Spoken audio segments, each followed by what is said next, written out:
Graça e paz, povo de Deus, aqui quem fala é Larissa Oliver, estamos aqui em mais uma edição do podcast Zion, podcast de outro mundo, aqui televisionado pela rede IBMS. Gostaria de convidar você que está em casa aí, ó, já pega sua Bíblia, porque hoje vai ter aqui um papo alto nível aqui com meu amigo pastor Samuel Cabral. Diga um alô para a galera que está de casa, pastor Samuel. Graça e paz, povo de Deus, uma satisfação imensa estar aqui, podendo participar com vocês, né, nesse diálogo abençoado, em prol do reino também, né, juntamente com a irmã Larissa, que Deus abençoe, Deus Amém. abençoe a equipe e todos vocês que também estão nos assistindo. Amém. Para quem não sabe, o pastor Samuel é um obreiro do Senhor, né, itinerante. Conta um pouquinho da sua história aí. Eu vejo você um rapaz tão jovem, já envolvido, tão engajado no reino. Como foi o start aí da vida com Jesus? Você no caso, nasceu num berço cristão ou teve um momento de conversão na sua vida? Olha, passei assim por um processo muito grande, né? Foi um processo bastante longo para chegar até aqui. Foi bastante árduo. Por mais que eu nasci em berço evangélico, eu nasci num lar cristão. Meu pai é pastor, minha mãe é mulher de oração, né, a intercessora do lar, né, que é um dos ministérios primordiais que eu acredito que seja, né. E graças a ela, minha mãe, tanto meu pai também, que a fé em Cristo, Deus, eu fui alcançado por Cristo, na verdade é essa, através das intercessões das irmãs do ciclo de oração da igreja, e aos 19 anos que eu entreguei a minha vida a Jesus Cristo. Amém. Mesmo pertencendo aí, mesmo cercado por um pastor e por uma missionária, você teve um momento meio relapso da vida. Porque as pessoas, Larissa, eles têm o costume de dizer assim, que filho de peixinho conclui, peixinho é. E o que acontece? Só que, embora não é via de regra, na verdade, comigo não foi dessa maneira. Filho de peixinho, só que o peixinho saiu ali do aquário, querendo, né? E aí eu fiz como muitos jovens que acham que é o detentor do saber, e comecei a peregrinar nesse mundo aí afora, em uma vida dissoluta, depravada, fora dos preceitos divinos, né? E naquela experiência que eu tive com Deus, através que eu fazia, mesmo que eu era ímpio, que eu ainda no lar cristão que eu fazia parte, eu não tinha ainda aceitado a Jesus entregar a minha vida. Eu era aquele famoso simpatizante, iria ali para poder, né, ver e tal, mas eu não tinha mergulhado ainda em águas profundas. Eu vivia no raso. Eu não congregava, eu ia só quando minha mãe falava assim, vamos participar lá, vai ter um comes e bebes. Aí você ia, né? Aí eu chamava meus amigos e a gente ia ali. Só que aí a coisa foi ficando foi se agravando mais ainda. Por quê? Quando eu completei os meus 15 anos de idade, aí eu já conheci as drogas. Aos 16 me envolvi, né, com tráfico de drogas. E aí foi um período bastante obscuro da minha vida, que é onde, mesmo que eu era ímpio ali, eu conversava com Deus no meio daquelas rotas de fuga que eu estava naquele processo. Eu falava com Deus, eu orava a Deus, né, quando estava correndo perigo, porque todo mundo, quando tá passando pelo vale da sombra da morte, até o ateu, filho, lembra de Deus, né? Não tem jeito, não. E eu, diga-se de passagem, eu lembrei de Deus na mesma hora, né? Lembrava de Deus na mesma hora, naqueles momentos de apuro e de dificuldades. Você veio assim, pelo amor, como diz aquele brocado, pelo amor ou pela dor? Você se viu num momento, realmente falou, para mim aqui, até esse momento já deu, se eu passar daqui para mim, eu vou ficar num caminho bem difícil de ser resgatado. Sim, na verdade, partiu de um princípio, de uma decisão minha.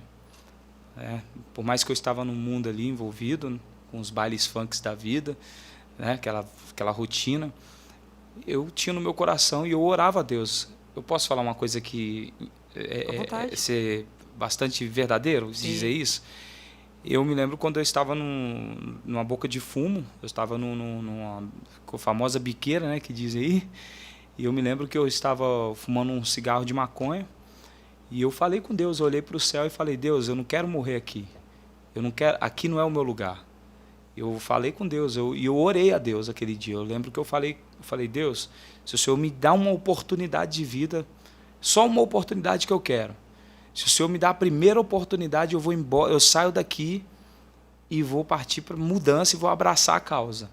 Foi aí que Deus ouviu minha oração de uma forma tremenda. Pra você ter ideia, foi um policial civil que me ajudou a sair da vida errada. Glória a Deus. Posso citar o nome dele? Pode, à vontade. O Héctor, né? Manda um abraço para ele. Eu mando até um abraço para ele. Foi um homem de Deus que me ajudou, embora ele me direcionou um caminho da mudança e eu fui para longe, tive que sair de onde eu estava para Deus trabalhar em mim, porque se eu permanecesse no lugar onde eu estava, certamente eu estaria morto. E ele mandou livros de bem longe para mim, para eu começar a ler. Eu lembro dos 2 livros. Posso citar? Claro, pode falar o livro? Socorro, eu preciso preparar um sermão. Volume 1 e volume 2, acho que é Ciro Sanches, se não me falha a memória. Foram Socorro, preciso preparar um sermão. E foi ali que eu comecei a ler, a aprender, né, ao caminho da ministração. Né? Glória a Deus. E essa chama ela de ser uma pessoa envolvida, engajada na obra, de estar no chamado pastoral, né? Assim, você é um evangelista de título ou pastor? Evangelista. Evangelista. Mas assim, eu falo... Eles chamam de questão de respeito, carinho, né? Eu chamo assim, de pastor até pela... Hoje, pela incumbência que você tem de cuidar de vidas. Você cuida de alguns trabalhos, você tem um rebanho, né? Que você teve até a oportunidade de mencionar comigo, que você ganhou, foi uma tribo, né? Para Jesus. Foi a tribo indígena do Suruí. E tive a oportunidade de resgatá-los, claro, com uma equipe, com pessoas ali também espirituais de oração. E foram 72 índios e o cacique se rendendo aos pés de Cristo.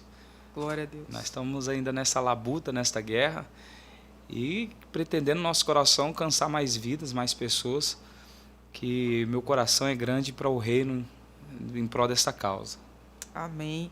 E logo nesse momento de conversão, que você teve esse insight de orar a Deus, pedir para que Deus transformasse a sua história, isso já foi enxertado logo de primeiro em você? De viver intensamente, largar tudo para viver pelo reino? Sim, foi bastante, na verdade, desafiador para mim. Nasceu essa chama no meu coração pelas experiências que eu vivi em Deus. Foi por alguém que eu vi, que eu posso dizer assim, claro, tem pessoas que eu me inspirei, mas lá no começo, lá na base, foi mais as experiências que eu tive com Deus e ardeu em mim essa chama de poder fazer para o reino dele, porque eu fiz um voto com Deus, eu vou falar isso abertamente, esse voto que eu fiz foi que se Deus, enquanto Deus me mantesse em vida, eu ia fazer para ele, porque eu entendia e eu entendo que outrora não era para eu estar vivo, era para eu estar morto, e como Deus me deu a oportunidade de vida, eu falei que hoje o meu viver era para ele. Como Paulo disse, não vivo eu, mas Cristo vive em mim. Amém. Não vivo mais eu. Eu creio nisso. E pastor, como que foi assim, com quantos anos que o senhor começou a assumir e galgar posições dentro da igreja, né, como obreiro, sendo preparado para o ministério? Como é que foi essa experiência? A primeira experiência que eu tive foi... Eu fui sonoplasta da igreja. Todo mundo começa na mesa, né? É incrível, é verdade mesmo. O pastor me colocou na sonoplastia. Na verdade, eu tinha um sonho, né? E o ministério que eu fazia parte, né, que eu tenho bastante respeito, eu tenho uma estima muito grande pelo ministério. Os pastores que ali estão, mas eles são bem... como é que eu posso dizer assim? Eles são bastante cirúrgico na questão de escolher, na questão de dar oportunidade, né? Até porque nós éramos muitos, quase uns 600 membros da congregação, estou falando de congregação, que eu fazia parte. Meu pastor era o pastor Nivan, que hoje pastoreia um campo, e a minha vontade, eu colocava terno, eu ia para ele me ver mesmo. Para ele ver, tipo assim, olhar para mim e falar, esse menino quer fazer alguma coisa. Andava com a Bíblia pentecostal. Nossa, minha Bíblia é aquela D que é grandona assim. Né? E eu ia assim, para o pastor mesmo me ver, eu ia para a porta, esperava uma oportunidade, eles pedirem alguma coisa, mas sim, sempre me prontificando. Foi aí que o pastor Sidney Xavier, que hoje pastoreia uma congregação em Ouro Preto do Oeste, da igreja do pastor presidente, pastor Posidônio, ele me deu uma oportunidade no sítio para poder ficar na sonoplastia na congregação que ele pastoreava antigamente, a outra. E aí eu ajudei ele ali ele foi me auxiliando, e aí depois foi Deus foi bradando, fui galgando os passos e os... Passou pelo louvor também, não? Passei conjunto de jovens. Conjunto de jovens. O líder de jovens era o Edi, que hoje ele é um dos pastores lá do campo. E ele fazia a gente para fazer com que a gente cantasse alto, né? Lembrei, antes sofrer. Não vou tentar, não, vocês vão desligar aí. Minha identidade é servo dos... Tá bom, né? Aí ele cantava altão, e olhava pra mim e fazia assim, e pra gente fazer, pra todo mundo cantar alto, os meninos. E eu comecei no louvor também, claro. No conjunto de jovens. O crente que se preza, ele passa por tudo. Pela sonoplastia, pelo louvor, até pelo departamento do banheiro, né, cara? Nossa, tudo. 4 da manhã tinha que estar orando lá os jovens. Muito bom, cara. Fase abençoada. E, assim, obviamente que pra gente se encontrar dentro do chamado, demanda tempo, né? Eu fico muito debaixo da palavra de Efésios 4:11, que fala que a uns dele deu para apóstolos, outros para profetas, né? Que fala ali dos 5 ministérios. E eu vejo que até hoje as pessoas têm um pouco de crise de identidade para poder se encontrar profeticamente dentro, né, dessas 5 diretrizes dadas ali dentro de Efésios 4:11.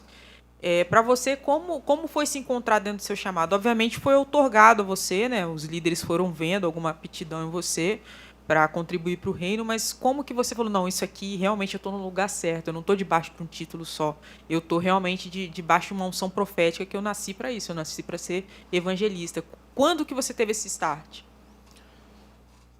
Primeiro foi, como eu disse lá no começo, foi quando eu estava ainda no mundo mesmo, quando eu era ímpio. Você sentia esse desejo de evangelizar? Não, eu vou te explicar como. Primeiro surgiu, ardeu a chama, quando um profeta de Deus veio até mim e entregou uma mensagem e ele disse que eu seria um pregador do evangelho. E assim, houve por diversas revelações. Uma delas que eu cresci ouvindo da minha mãe e do meu pai foi que meu pai é um missionário muito antigo, conhecido, né? Antigo que eu falo assim, de experiências, né? E ele ia muito no Rio de Janeiro fazer obras missionárias no morro, acho que é Ilha Pavuna que fala, Saracuruna. Ele ganhava os traficantes do Rio de Janeiro, ele tinha um trabalho de libertação forte mesmo na época. E hoje também tem ali em Nova Carapina. Mas, no entanto, ele foi numa dessas missões e ele, numa igreja, um homem cego, chegou para o meu pai falando em mistérios e disse para o meu pai, falou para ele, olha, sua esposa está grávida de um filho homem. Ele será um pregador e será um profeta para esta geração. E aí disse, e o nome dele você tem que colocar de Samuel. E aí meu pai, dias depois, retornou para casa e disse para minha mãe, e disse, Sandra, a senhora está grávida e Deus falou que é um filho homem, se chamará Samuel, para colocar o nome dele de Samuel. E aí dias depois se passaram, tem um profeta também, um amigo nosso, faz parte da nossa família, o Wallace, ele tem os seus 70 e poucos anos, guerreiro, e ele virou para minha mãe, sem saber desse recado, virou, Sandra, Deus me mostra um filho, um homem, um varão, e o nome dele tem que colocar Samuel. Meu Deus. E ele sem saber que foi dito. Então, assim, desde o berçário eu já tenho ouvido isso e começou a inflamar, e eu falei, eu vou me dedicar, eu vou me esforçar quanto a isso, ao propósito de Deus na minha vida. Amém. Hoje, assim, eu vejo que a juventude, que eu considero você um cara jovem à frente de uma grande obra, à frente de um grande ministério, e eu vejo que hoje a juventude ela está pendendo para 2 situações. Para um serviço interno da igreja, né? onde também há o seu valor, né? Mas eu vejo poucas pessoas com o coração aberto para cumprir o ID, para sair ali daquela zona das 4 paredes e ir além, e em lugares que realmente ninguém quer ir. E eu vejo um outro extremo que são de pessoas que até têm esse desejo do ID, mas vivem em busca de uma publicidade, em busca assim, de... Não que o propósito seja reconhecido, mas de que ele seja reconhecido através do propósito. Hoje, você, como um jovem, à frente de um ministério outorgado por Deus, como que você vê essas 2 realidades aqui que eu acabei de citar? Olha, É bem difícil, porque o que você falou, de fato, é uma verdade mesmo, que as pessoas, hoje, o que acontece? Eu acho que tudo relacionado à obra e ao ministério, eu acho que tem que ser debaixo de oração. Quando uma pessoa tem uma vida debaixo de oração, ela consegue enxergar o propósito de Deus para a vida dele e consegue também viver esse tempo de Deus na vida dele. Como tem gente que coloca a carroça à frente dos bois, né, e acaba se precipitando, e também, por que não dizer, querer viver de títulos, né? Mas eu acho que, eu enxergando essa situação toda, eu acho que a gente tem que interceder mesmo por essas pessoas, porque é difícil, é muito difícil. Na sua concepção, o que você daria de conselho, né, para que fosse algo assim cirúrgico para poder dar um start nessa galera, para que eles possam enxergar o evangelho puro e simples como ele é? Porque hoje eu vejo uma igreja que ela está tendo uma vertente, uma igreja moderna com uma vertente de, para você ter um ministério, você tem que ser um popstar. Né? E eu tenho influência da igreja primitiva, cara. Eu cresci em trabalho de oração, eu cresci no meio das irmãs do coque, onde não tinha isso, onde não tinha nem cartaz, né? Onde simplesmente a gente vamos lá, vai ter consagração, quem vai pregar? Não sei, eu sei que Jesus vai estar lá, e vamos lá. Deus revelava ainda o pastor quem era que ia pregar. Exatamente, esses trabalhos, né, nesse nível, né? E hoje a gente vê uma juventude que ela tem firmado essa identidade nesse tipo de coisa, né, na publicidade. Quem vai estar no culto, né? Não, se no cartaz não tiver fulano, o culto não vai ser bom, não, então eu não vou estar. Aonde que você acha que a gente se perdeu? Eu vejo que você foi criado com raízes bem tradicionais. Eu fui criada também, né, formada em raízes bem tradicionais, né? Fiz aquela peneira, né? Porque tem coisas também que relacionada a dogma que eu não concordo muito, mas assim, a gente não deixa as raízes, as tradições. Onde você acha que a igreja se perdeu nesse aspecto, né? Entre uma igreja que não se preocupava e nem tinha o mecanismo que a gente tem hoje de publicidade, de internet, de Instagram, né? Para fazer todo o aparato que nós temos a oportunidade de fazer hoje, mas era uma igreja que avançava, que crescia, a gente via milagres. E hoje a gente tem um paralelo de uma igreja moderna, com todos esses aparatos, mas que tem vivido somente publicidade. A gente vê pouquíssimos milagres, eu pelo menos assim, né? Coisas que eu tive a oportunidade de ver no passado, hoje eu já não vejo mais. E a gente sabe que Deus é o mesmo. O que você acha que aconteceu? Onde foi o elo perdido nessas duas realidades de igreja? O antropocentrismo. Falou difícil, cara. Aí, pastor Pedro. O cara fala difícil também. Na verdade, o centro sendo o homem. Sendo que o centro tem que ser Cristo. E onde você acha que começou isso? Em que era? Teologia da prosperidade? Foi essa galera aí? A questão de tempo falar para você é bem complexa, eu responder isso aí, mas que veio, essa avalanche veio. E para combater ela, devemos ter e orar a Deus para levantar líderes espirituais. Hoje em dia, alguém dizer que sobe ao monte é taxado de louco. Hoje em dia, dizer que alguém passa horas e horas orando é taxado de louco. Mas antigamente, eu falo tanto antigamente quanto hoje. Hoje eu vou dizer isso aqui, eu não sou de falar, mas eu vou dizer pelo contexto aqui, que está abrangendo. Eu fiquei agora 2 dias no monte. Você se retira lá, né? Eu me retirei, eu fiquei 2 dias no monte, bebendo apenas água, no meu propósito. E como eu era antigamente, até hoje eu sou. Então, eu acho assim, o que vem me impulsionando a seriedade da obra e para o reino é a vida íntima com Deus, porque antes do altar, você, pro lado de fora, você tem que ter uma vida de relacionamento com Deus. Então, é o que está acontecendo? A rapaziada, ela não está tendo uma vida íntima, uma vida de relacionamento com Deus, mas está vivendo por aquilo que vê, pelas aparências, vivendo pelas aparências. Então, isso aí que está o perigo. É quando você credibiliza mais o homem, as redes sociais, como eu vou ficar, do que você centralizar e canalizar a sua vida tendo a sua fé em Cristo, né? Então, uma vida íntima de oração é a chave. Porque, igual como você citou aí, eu quero pegar um gancho no que você disse, que é de suma importância. Nós que aprendemos e somos bem, né, lá de raízes, Igual eu fui para alguns campos ministrar, algumas igrejas ministrar, e me chamaram para vigília. Se você observa as vigílias de hoje, você tenta comparar com as de antigamente. A que eu aprendi, pelo menos, era 1 hora de oração, daqui a pouco 1 hora de palavra, 1 hora de louvor, oração, palavra, louvor, e assim sucessivamente, até acabar a vigília. E oração, era joelho. E Deus dava livramento, Deus curava, Deus fazia. Hoje nós vemos mais movimentos, né?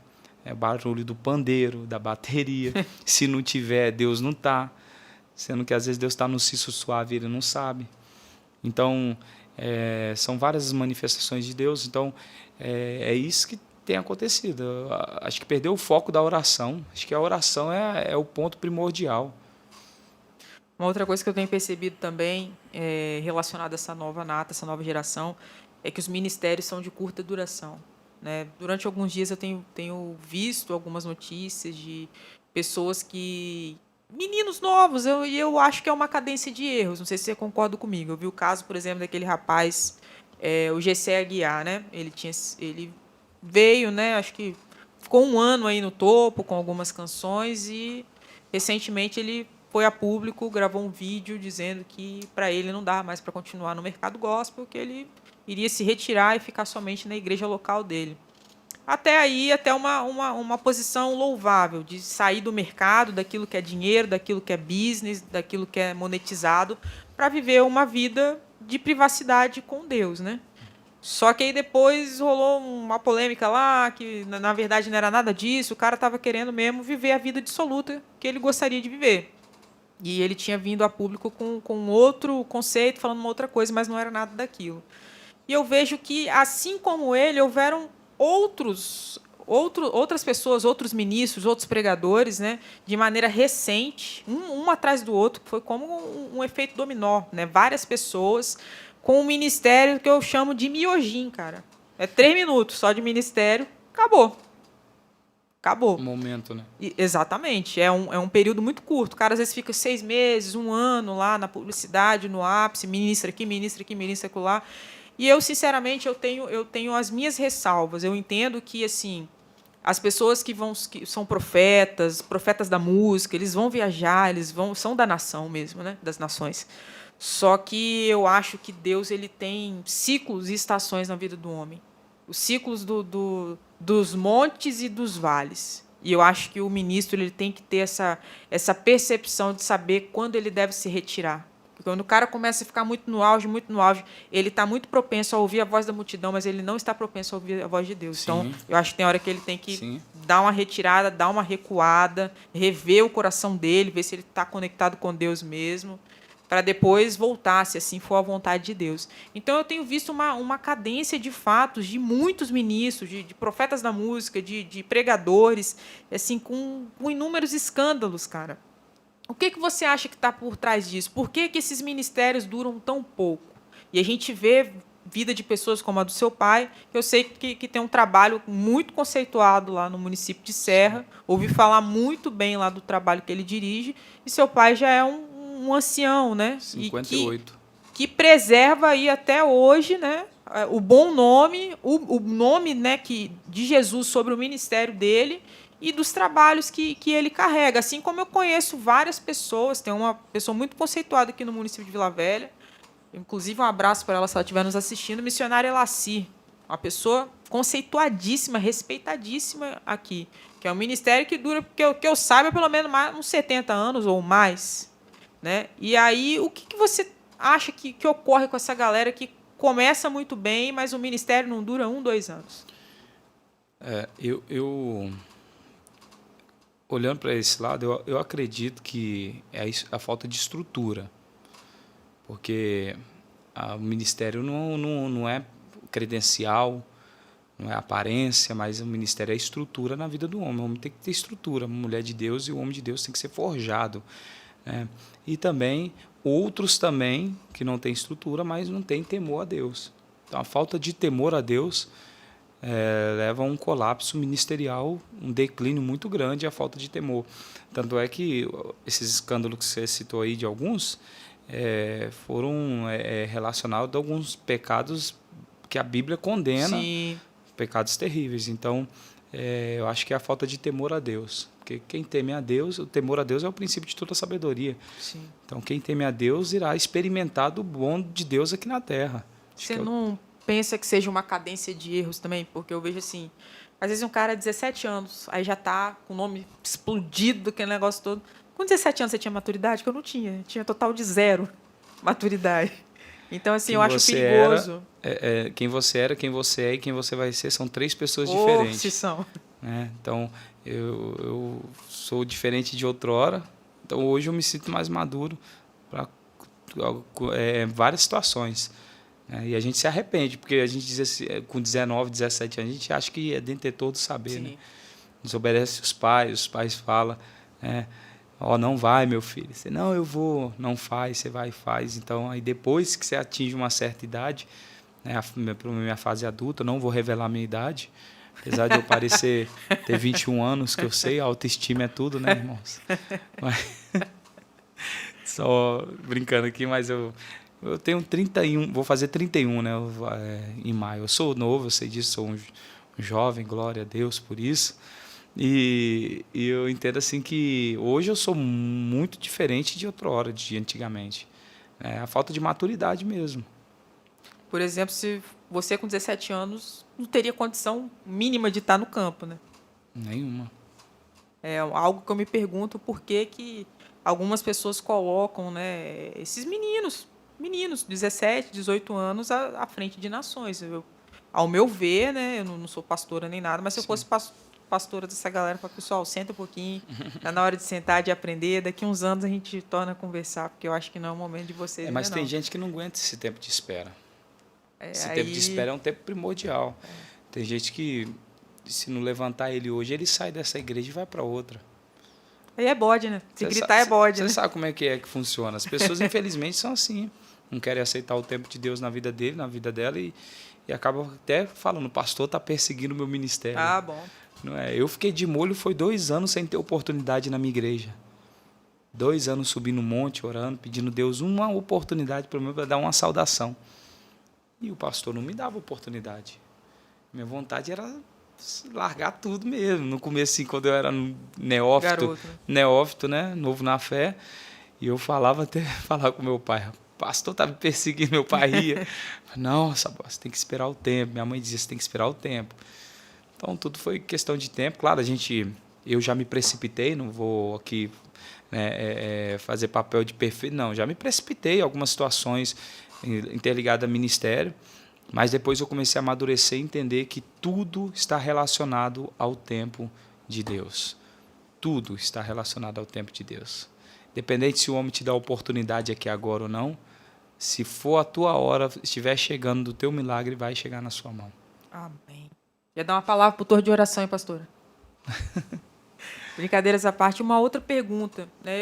Você está falando aí que houveram alguns momentos da sua vida. Você começou seu ministério com 19, hoje você está com 31. Quando que Deus começou a te recalcular sua rota para te levar às nações? A partir de quando que isso começou? Que eu sei que você estava em Belo Horizonte, agora você está aqui de novo, agora você vai voltar lá para a tribo. Na verdade, eu vou ser bem sincero. Não é que eu não gosto de viajar. Na verdade, eu gosto mais de ficar parado. Estou sendo sincero, tá ali de prova o pastor Bruno, eu sempre falei isso para ele. Eu sempre falei, eu gosto de ficar parado. Mas Deus sempre vem falando e vem revelando ao meu coração, e até mesmo, porque primeiro, a revelação é o seguinte, Deus revela primeiro, eu acredito assim. Primeiro, quando há um propósito maior, Deus vai mostrar para você primeiro. Eu acredito assim. E aí depois vai se apresentar com os seus servos falando, né? Com os profetas. E assim comigo ardeu, através tanto dos profetas quanto dentro do meu coração. E eu nunca fui precipitado. Vou arrumar minhas coisas e vou ir. Não. Aí Deus falava, vai ser tal cidade. Aí o convite via de tal cidade. Aí eu falava, vai ser agora tal cidade. Aí tal estado. Aí no estado a pessoa pegava e me convidava. E eu comecei a entender que aquilo realmente fazia parte da minha vida, do meu ministério, do meu chamado, que Deus tinha na minha vida. Amém. E as coisas não precisam de forçação de barra, né? Não. As coisas de Deus, natural. elas acontecem naturalmente. Naturalmente. Eu creio nisso também. Agora nós vamos para um quadro muito importante aqui do programa. Te peguei de surpresa. Pode dar um close na cara dele aqui de surpresa. Nós vamos agora para o horário aqui mais estimado do programa. Ele hoje que está com um grande bigodão aí, né? Nosso querido amigo Oráculo. Fala, Oráculo!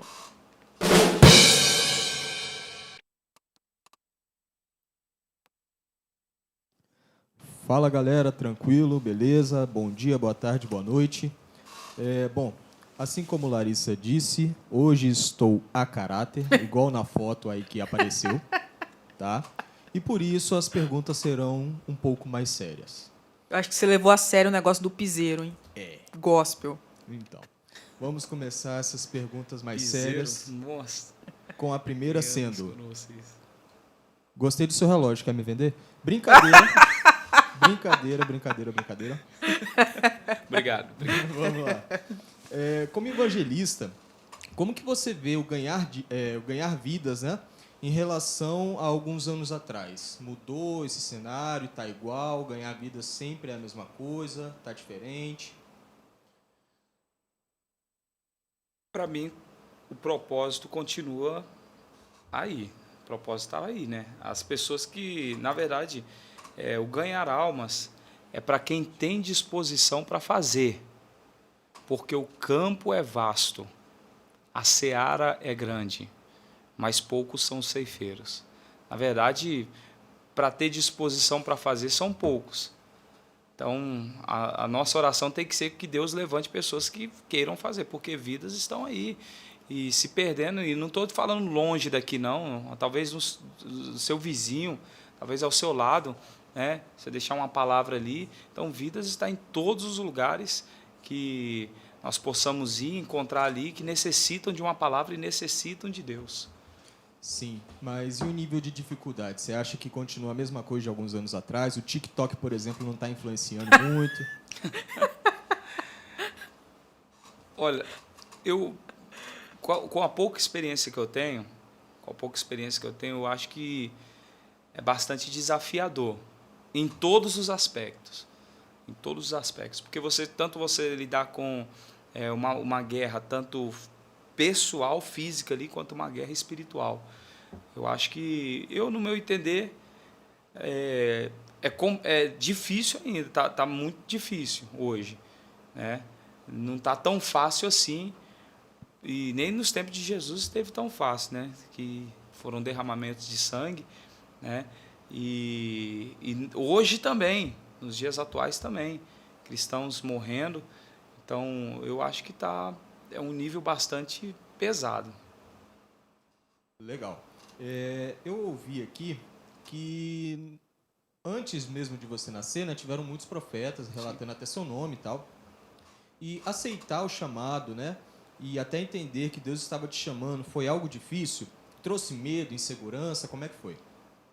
Trouxe medo, trouxe insegurança, porque a gente começa a olhar para as nossas incapacidades, dizer para nós mesmos, eu não sou capaz, e também de enfrentar aquele processo das pessoas não aceitarem, né?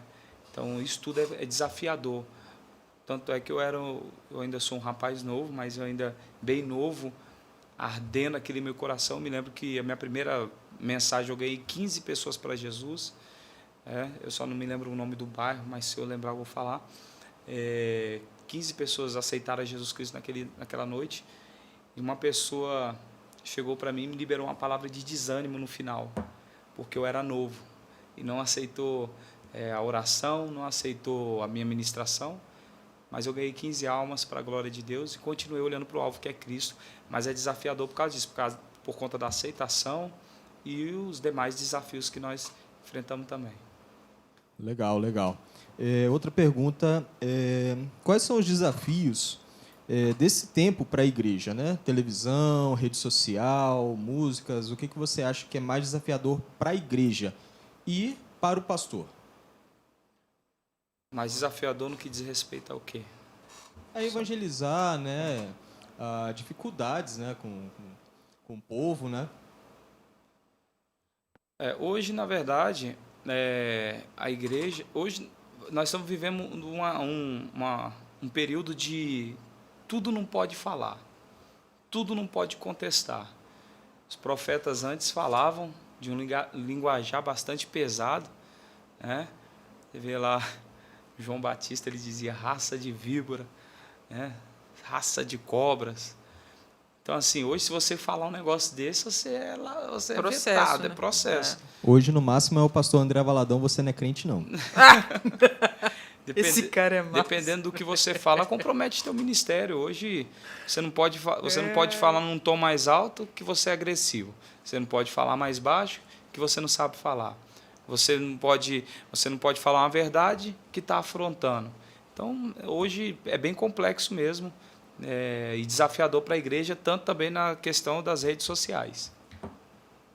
Legal. E a última pergunta para fechar. Você falou, né, sobre o trabalho evangelístico entre os índios. A diferença no processo evangelístico dos índios, né, para o povo mais daqui do estado e tal? Olha, eles têm um coração bastante aberto, demais da conta. Pensa num povo que dá glória a Deus sem parar. Você não consegue nem pregar. Um povo bastante coração aberto para receber. Foi desafiador assim, bem no começo, porque eles têm os costumes deles, e esses costumes cabe a nós também respeitar em determinado tempo ali, até eles desmembrarem daquilo, né? O culto cultuam algumas coisas.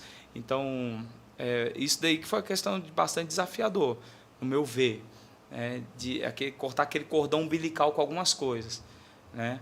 Mas eles têm um coração super aberto mesmo.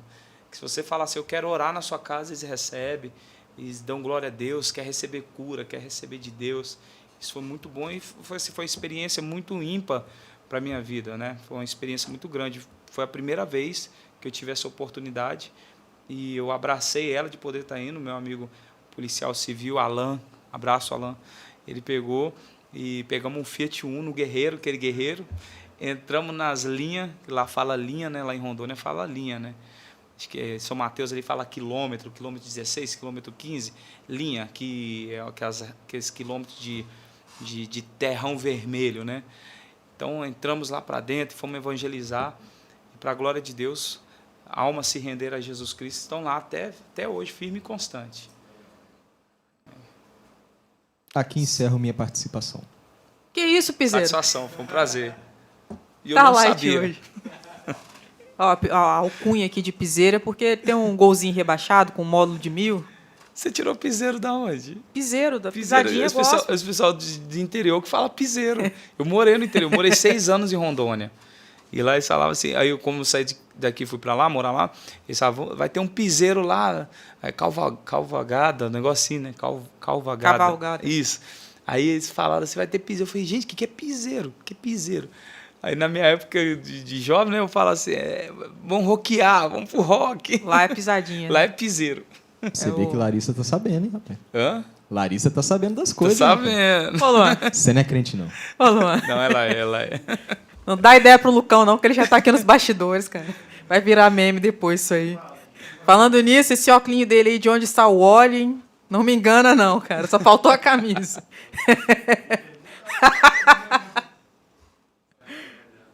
Brincadeiras à parte, pegando o gancho aqui das perguntas da tribo aqui, você teve que em algum momento, por conta da cultura deles, pintar rosto, fazer... Não, né? Não, mas eles vinham todo pintado pro culto. Porque tem alguns lugares que eles são tão fechados que eles quase te obrigam ali. Veio uma memória aqui, lembrei, de 2000 e... Tinha até me esquecido disso, 2014, 2013, 2014. Que foi a primeira vez, lembrei que foi a primeira vez que eu ministrei para índio. Foi 2013, 2014, por aí, eu não me lembro muito bem, mas foi nessa faixa etária.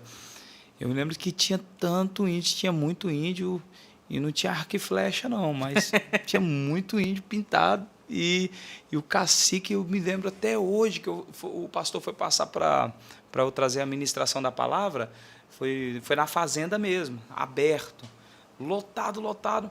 lotado de índio. E aí ele pegou, as crianças estavam conversando, as crianças, um monte de crianças conversando, fazendo barulho. Eu só sei que o cacique, ele pegou, ele fez um gesto lá que todo mundo ficou em silêncio. Um respeito muito grande quanto à palavra. Eu falei, nossa, eu vou trazer esse cacique lá para a minha igreja. Rapaz. Às vezes o pessoal para de tomar água, né? No meio da pregação. E eu né? te garanto que eles não bebem tanta água assim em casa, não, e vai no banheiro, não, tá? Muito bom. Pastor, muito obrigada pela sua participação aqui hoje. Eu que agradeço. Crescemos acima da média aqui com seu testemunho, né? Com seu testemunho até mesmo aí de vivência de campo, cara, muito legal, né? Saber um pouquinho dessa parte aí da cultura indígena e tudo mais. Eu posso, claro. Desculpa te não, interromper, fica à vontade. Já interrompendo. Eu posso falar em 3 minutinhos? Fica à vontade. Algo aqui? Só para poder acrescentar naquilo que diz respeito à libertação de Deus na minha vida, quando um pastor ele virou e disse assim para mim, ele falou, Samuel, vai ter 3 dias de futebol, um retiro para jogar bola. E o bom canhoto, você sabe que ele não dispensa um futebol, né, Bruno? O pastor Bruno tá aí. E eu falei, eu quero participar. Irmãos, eu peguei a minha chuteira, coloquei na mochila e falei, vou jogar bola 3 dias. O pastor me levou num lugar, pensa num lugar afastado da cidade. Era uma escola no meio do nada, um muro alto. E entramos ali naquela escola. E ele falou, você vai ficar aqui, não é jogar bola não. 3 dias e 3 noites falando com Deus. Um encontro com Deus. E foi ali que eu tive realmente um encontro com Deus. Só sei que no primeiro dia eu não estava aguentando mais, porque hoje o encontro com Deus tem piscina, vou denunciar. Tem piscina, não tinha piscina, tem futebol, não tinha futebol. Tem zoológico também. Tá? Tem Wi-Fi, não tinha Wi-Fi, não tinha internet. E eu me lembro que eu já estava ficando louco. E eu querendo ir embora dali, eu quero, Deus me tira desse lugar, eu vendo o muro alto, sabe o que eu fiz? Olhei para o muro, esperei eles se distrair, porque eu não podia conversar com ninguém. Eu pulei o muro, acho que eu estou revelando o que acontece. Né? Eu pulei o muro e saí correndo na BR, gritando, chorando, falando com Deus. Eu não quero isso na minha vida, não. Quero voltar lá para minha casa, para minha vida. Eu não quero, não, esse negócio de igreja. Não quero mais. E comecei a murmurar, reclamar. Quando eu olhei para trás, eu já tinha corrido uns 15 minutos já. Tinha uma caminhonete preta vindo atrás de mim, um S10. Desceu, foi 4 obreiros, pegou no meu braço e falou, você não vai fugir não, porque Deus não terminou a obra na sua vida, e me trouxeram de volta lá. E foi ali que Deus começou a fazer a obra na minha vida. E para a glória de Deus, estamos aqui até hoje. Glória a Deus. Sistema bruto aí desse retiro aí. Mas o que foi um divisor de águas, na minha vida foi o encontro com Deus. Que foi um divisor de águas na minha vida. Foi o encontro que eu tive com Deus ali nos 3 dias, falando com Deus, e Deus tratou de mim ali. Ali foi um tratamento. Foi. Você já ouviu falar do encontro com Deus? Eu já fui. Vocês já foram pelo jeito. Mas era assim, radical igual o meu. Tinha zoológico, mas não, foi forte. Não. Foi forte. Teve bichinhos e tal, mas Aí ficou bem fácil. legal. Também não tinha Wi-Fi, não. Também não podia conversar, não. No máximo com os bichinhos lá. Não pode conversar com ninguém.